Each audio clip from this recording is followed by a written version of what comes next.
Hi everyone, Aaron here for Zollotech, and this week Apple released iOS 18 Beta 7, iOS 18 Public Beta 5, as well as iOS 17.6.1 re-release. It's been a few days since they've released, and we're waiting for iOS 18.1 Beta 3. But there's even more to talk about as far as features, what to expect in the future, and the overall experience. We'll talk about my experience on the 15 Pro Max and your experience based off the YouTube community poll, where at the time of this video there's over 15,000 votes and many comments. We'll take a look at some of your comments toward the end of the video, but it looks like iOS 18 Public Beta 5 and iOS 18 Beta 7 apparently are feature complete. This is for the first set of iOS 18 updates rolling out to the public. This week, Mark Gurman actually retweeted my tweet saying that it looks like Apple has now locked the features and is moving on to refinement and getting rid of bugs before the public launch. So it seems like Apple has really nailed down what they're going to have in iOS 18. Basically, these dark icons will have the option to customize the home screen, go to edit, go to customize, edit our pages there, change things to a tinted look if we want to, and mostly just small changes like this. However, many people have been wanting customization for years, along with the ability to maybe lock or hide apps, require Face ID, many little things that we've just wanted for a long time that they've actually included. So you can hide your apps. They've redone a lot of different things, changed the control center, added multiple pages, and much more. All of those initial features are coming to the first launch of iOS 18. However, future updates will include all of the other updates they talked about, such as Apple Intelligence on iOS 18.1, and there's more to talk about there as well. Before we talk about that, I wanted to mention a couple things with the Apple event that's coming up. Mark Gurman this past week actually said that Apple is planning to have the Apple event on September 10th. That's basically what I had been saying all along. I thought that basically it'd be around the 9th or the 10th, and then probably have the launch of the iPhone 16 around the 20th. That would put iOS 18 sometime around probably the 16th. Usually the Monday before the launch of the iPhone, they'll release the iOS update. So we can expect it sometime around the 16th for the iOS 18 public release. Then of course we'll get new features with iOS 18.1 with Apple Intelligence and others. Now, Apple also is running out of fine woven cases, it seems, this week. It was previously rumored to be discontinued, as many didn't like them, including myself. The overall texture just wasn't great, and I tore one apart, and this is mostly because no one really knew how durable it was. It seems that it's very durable material, but just the texture overall isn't something that a lot of people appreciate. So I don't typically like to destroy things, but I did want to see what this actually entailed as far as having a layer of sort of foam and adhesive and everything else. So I had that in a separate video, and it turns out they are very durable, but they're just not very desirable as far as the texture goes. Now, many have been asking me, why if I have iOS 18 Public Beta 5 or Beta 7, can I not see iOS 18.1 Beta 2? And that's because if you go into General, then Software Update, you're on a newer version, and iOS 18.1 Beta 2 is basically based on Beta 6. So it looks like with the latest beta, you won't see the new option at the bottom to update to 18.1, but you probably shouldn't at this point anyway, and we'll talk about that a little bit later. But iOS 18.1 currently is only for the iPhone 15 Pro and 15 Pro Max, so unless you have another device that actually is available to run that beta, I wouldn't actually recommend installing it. As far as new features, changes, and updates this week, well, there's a change coming soon to Apple Cash. Apple will actually begin requiring you to verify your ID if you send more than $500 in Apple Cash. They sent out an email to anyone that actually uses it, and you can see it here where they've made a few updates to Apple's Cash term and conditions. If we scroll down, it says with iOS 18 and watchOS 11, if you're using Tap to Cash and those different services, on October 4th, 2024 and later, they'll begin requiring that users verify their identity to send more than $500. So that's something, whether it's due to regulatory reasons or that they're just doing in general, that will start taking place after that time frame. Also, a new feature coming soon, hopefully to iOS 18.1 Beta 3, appears to be what is the cleanup feature for the photos. So this is sort of like a photo editing feature Apple showed off, and this was found by Nicholas Alvarez along with Aaron P613 on X. Basically, it means we could get the photo feature called Magic Cleanup in iOS 18.1 Beta 3 this coming week, probably. That feature will allow us to clean up our different photos, maybe change them around, and we still haven't seen their updated image playground or the ability to sort of change or manipulate photos. So maybe we'll see some of that in the upcoming beta. Now, a feature I found that I haven't seen mentioned anywhere else is on iOS 18 Public Beta 5 or Beta 7. If we go into Spotlight Search and maybe search for display, you'll see it says display and brightness. However, it now has a descriptor there. It says this is the main display and brightness setting pane where you, and it continues there. If we go in, it brings you to display and brightness. If we go back out, and then maybe we'll type something else here, such as wallpaper, you'll see if we continue typing wallpaper, again, it has a descriptor there. I did not see this on iOS 18.1 Beta 2 or previous betas. It's not on everything that you search for, but it seems to be in the main settings at this point. Also, if we go into our settings themselves, we'll go back here. If we go into cellular, and if we go into our cellular data options and then go under voice and data, more carriers are now seeing 5G standalone, specifically AT&T and Verizon in the United States. This is on T-Mobile. I've seen it for a while, and it also allows for voice over 5G standalone. So you'll have this option now. I typically turn it off as sometimes LTE is actually faster when 5G networks are actually congested. So I'll typically leave that off, but try it out if you have it and let me know in the comments if it showed up for you. One other thing I wanted to mention has to do with a third-party app, Google Maps. They've actually changed some of the design recently. So if we go into Maps here, and within Google Maps, they're now rolling out a redesign of the bottom bar here, simplifying it. You'll see I currently have 5 different options with Explore, Go, Saved, Contribute, and Updates. Some people are seeing the update now where there's only 3 options and they're just cleaning up the interface overall. Now this week I talked about a bug that can crash your iPhone or at least crash apps on it, and thankfully it's not a security issue, and many people ask me why would someone actually be able to find this? And that's typically because Apple, Google, and other companies actually will pay people if they find security vulnerabilities. So people try all sorts of things to see if they can get their device to crash or have a security vulnerability in general. If we go into search and then I put in quote, colon, and then a 4th digit here, it can be any 4th digit, it will crash settings. This happens on every version I've tested back to iOS 17. Some people are saying they see it on iOS 16, but I wasn't able to reproduce it on iOS 15. Either way, you can put in any of those digits and it will crash that altogether. We don't know why it's there. It's probably just a Unicode mistake or something else, but either way, it doesn't seem to be a security vulnerability. But I do expect Apple to actually patch that very soon. Probably iOS 17.6.2 or maybe a different version, but we do know Apple is still working on that version, and we could see that as soon as this week if they're able to patch that or have additional security issues. So you can see they actually were planning to release that.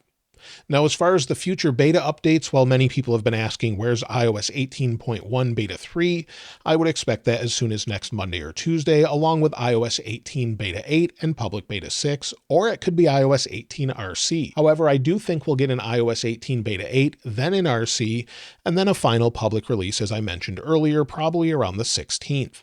That makes the most sense, with iOS 18.1 betas continuing after that. Now, as far as the overall experience, let's take a little bit of a look at that, as some people wanted me to check the overall storage now. It doesn't seem to be a bug any longer for many people.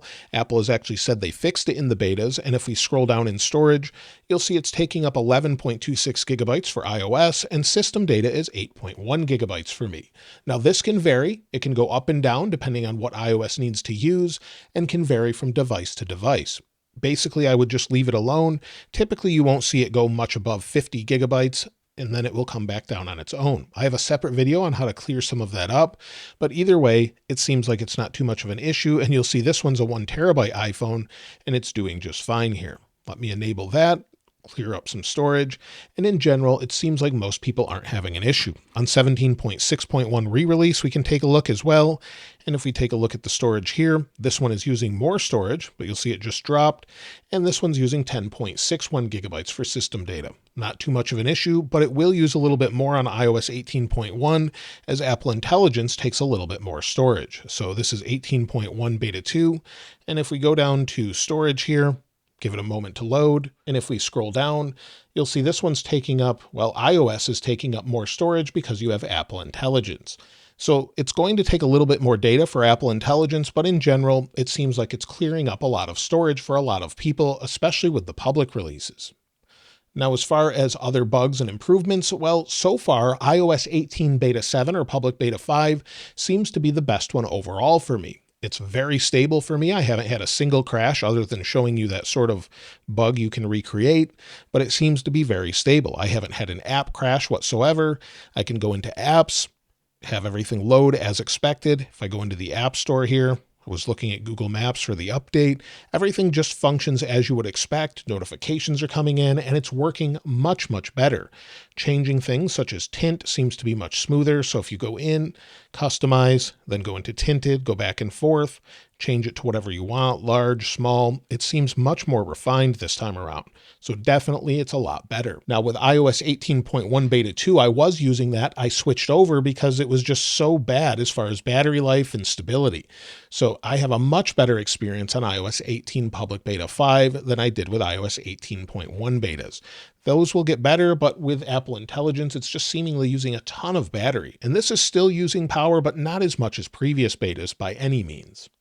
As far as the standby bug, well, that doesn't seem to be there for me, at least on beta 7. So if we go in, we'll just lock it here, give it a second, wait for it to go into standby, press and hold. It will unlock, and then we can go in and edit whatever color we want, lock it in place. It seems nice and smooth. It's not jumping around. Again, if we press and hold, I can go back in, swipe between whatever I'd like, and it's nice and fast. So definitely an improvement there. The same is true with 17.6.1 re-release. I haven't heard of anyone else saying it's not working for them at this point. Now there's a few bugs worth mentioning this week, and one of them in particular is pretty significant with the new multilingual keyboard. Sometimes it's not working properly. So if we go into messages, you'll see I have a keyboard set for English and Spanish. Sometimes people are actually saying it's not recognizing the differences in languages. So if that's happening, it's still a problem, but there is a workaround. Just by pressing and holding the microphone here, you can switch between the keyboards you want. So press and hold again. We'll stop it here. You'll see it's sort of not allowing me to stop. So there's definitely some issues here with the keyboard overall, especially when you have multiple languages set. So if we go out of that, go back in, then press and hold there. Now we can switch to Spanish. And now it will work properly, but it's not working properly all the time. It's definitely a little bit buggy. The touch bugs I was having before are mostly fixed, but sometimes searching things for different apps doesn't show properly. So if I search for the App Store, sometimes it just won't show up. Sometimes they just don't show at all, more so on iOS 18.1 betas, but it definitely was an issue. Also, the other issue I had was the Tips app not working. So if we go into Tips, we'll go into it. It will sit here for about 10 seconds the first time I tried it, then it finally worked. So for whatever reason, it's now working, but before it wasn't, and it would just sit there for 10, maybe 20 seconds and then finally load. So they still need to work on that. So if you're wondering if you should install iOS 18 beta 7 or public beta 5 or iOS 18.1 beta 2 or even iOS 17.6.1, at this point, if you're worried about bugs and other things such as battery life, stick with the public version of iOS 17.6.1 or the re-release. However, if you want to try out one of the betas, I would highly recommend you stay away from iOS 18.1 right now, unless you have an additional phone or device to try it on, whether that's a phone or iPad or Mac. iOS 18 Beta 5 or Public Beta 5 or Beta 7 seems to be much, much better. So if you're going to try one, I would recommend this version, and in a few weeks, we'll be able to install the public version. Hopefully that'll be fairly soon. When it comes to overall battery life, well, I mentioned a few different things. Let's take a look at 17.6.1 re-release though. Thanks to Cameron for sending this in on iOS 17.6.1 re-release on a 15 Pro Max with 100% battery health. He had about 5 hours and 15 minutes of screen active time, 9 minutes of screen idle time, and used between 50 and 60% of his battery. This isn't as good as the previous release with just 17.6.1 for him, but again, it's been a few days. But either way, it's decent battery life, but it doesn't seem to be as good as before. Let me know if that's the case for you, though, in the comments below. As far as my battery life on iOS 18 Public Beta 5 or Beta 7, if we go into Settings, we'll go to Battery, Battery Health. You'll see this phone has 47 cycles at 100% capacity, and you'll see it says ongoing device setup. It's been a few days. It still says your iPhone is completing setup steps in the background. Battery life and thermal performance may improve once finished. I love that they still show this, but it's not using a ton of power at least. If we scroll down, today I've had 50% usage, you'll see here, with 2 hours and 45 minutes of screen active time, 5 hours and 29 minutes of screen idle time, and I still have 60% of my battery left. This is phenomenal for me compared to what I had with 18.1 16.1 beta 2. So much better. And if we scroll down here, you'll actually see, we'll keep going. Well, it's not even showing, I think, anymore, where it was showing the usage of sort of installing things in the background. But before it said 1%. As far as 18.1 beta 2, well, like I mentioned before, that was pretty terrible, so I switched away from it. And if we go into this device, we'll go in here. This has 92% battery health with 285 cycles. And on a previous day when I was using this full time, I had 3 hours and 31 minutes of screen active time, 4 hours and 41 minutes of screen idle time, and used 100% of the battery. I had to plug it in to get through the day. So it was really poor on this device, and that's why I switched to the current public betas. It's much better. Now, as far as the overall performance, well, it did say it's slightly affected here, but like I mentioned earlier, it's super smooth and fast with things such as ProMotion. Just using it in general has been really good. Going into things such as the camera are fast, going into music, going into Safari, loading things, just doing daily tasks, making phone calls is decent. Things are pretty good overall. As far as the overall heat, well, it is a little bit warm, and just warm from showing you this in today's video. So if we take a look with the thermal camera, this one's just sitting here, but when it's been used in a video like this, it definitely heats up. You'll see on iOS 18 public beta 5 or beta 7, it's at about 36 degrees Celsius at the hottest point. And on iOS 18.1 beta 2, where it's not doing anything, we're at about 32.6 degrees Celsius is the highest I saw. So in general, it seems to be doing okay, but when you're using it, it's definitely going to be a little bit warmer. Now, as far as the overall benchmarks, I did run those on all these devices here. I tried multiple times to see what kind of score I could get, so let's take a look. Now, from left to right, we have an iPhone 15 Plus, and then we have iPhone 15 Pro Maxes on the right with iOS 18 and 18.1. So 17.6.1 re-release, iOS 18 Beta 7, and iOS 18.1 Beta 2. While these scores are not completely representative of the overall experience, you can see the differences here, with the public version definitely doing better overall, despite it being a slower processor. Now, as far as your experience, let's take a look at some of your comments. Blind Gordy said, I'm on iOS 17.6.1, not the re-release, and my iPhone 15 Pro is performing as it should. Battery life is exemplary, and battery health is still at 100%. Keep up the great work. Chris Parmer, 4983, said, I've been using iOS 17.6.1 on my iPhone 15 Pro. Battery life has been good overall. I usually get an all-day battery life, but that is with moderate use. During a heavy day of usage, I do keep a battery charger handy. Usually it is not even a problem. Overall, I haven't experienced any major bugs. I do have a few minor bugs, but none that seem to be easily recreated. I did have several occasions where my call would fail in an area where I normally have good to excellent cell reception. I have to reset my network connections to fix the recurring issue. Rob Zawalker said, is this the most stable iOS beta ever? Quite possibly. Hardly any problems at all, running it on my 2020 SE. Joshua Williams, 7749, said, iOS 18.1 in battery life is the worst, and I'm not sure if it's just me, but I've been having problems with my data working when I'm off of Wi-Fi. Hanzala Fayez said, I'm on iOS 18 public beta 5 on my iPhone 15 Pro. It's very stable and great to use.